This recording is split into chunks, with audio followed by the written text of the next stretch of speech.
नमस्कार, मी निकिता. निकिता रेसिपीमध्ये तुमचं खूप खूप मनापासून स्वागत आहे.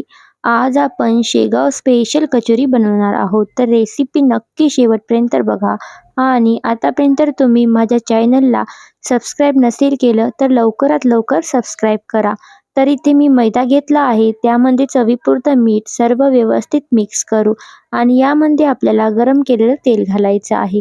तेल आणि मीठ व्यवस्थित असं मैद्यामध्ये मिक्स करू आणि थोडं थोडं पाणी घालून आपल्याला घट्टसर असं कचोरीचं मळून घ्यायचं आहे. त्यानंतर आपल्याला मसाल्याची तयारी करायची आहे. तर आपण हे झाकून ठेवूया. कढईमध्ये मी इथे 1 चमचा धने घातले आहेत आणि अर्धी चमचा सोप घातली आहे. 1 चमचा जिरे व्यवस्थित असे आपल्याला मसाले भाजून घ्यायचे आहेत. त्यानंतर आपल्याला एक वाटण तयार करायचं आहे. तर 4 ते 5 लसणाच्या काचोळ्या, 1 हिरवी मिरची वाटून घेऊया.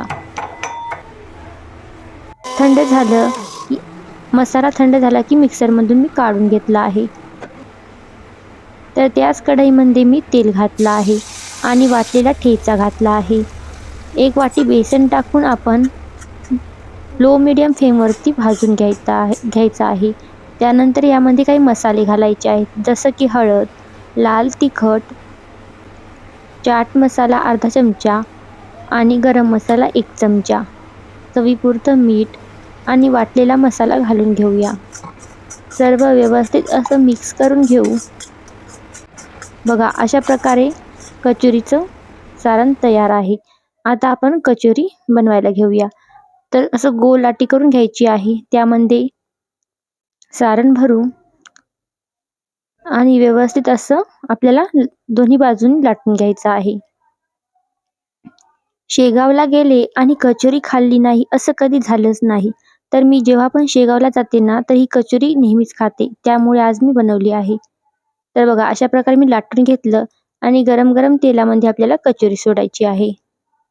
तर गॅसची फ्लेम लो मीडियम ठेवली आहे. कचोरीचा रंग बदलेपर्यंत आपल्याला कचोरी तळून घ्यायची आहे. बघा, किती मस्त अशी आपली कचोरी फुगली आहे. आता आपण याला काढून घेऊया.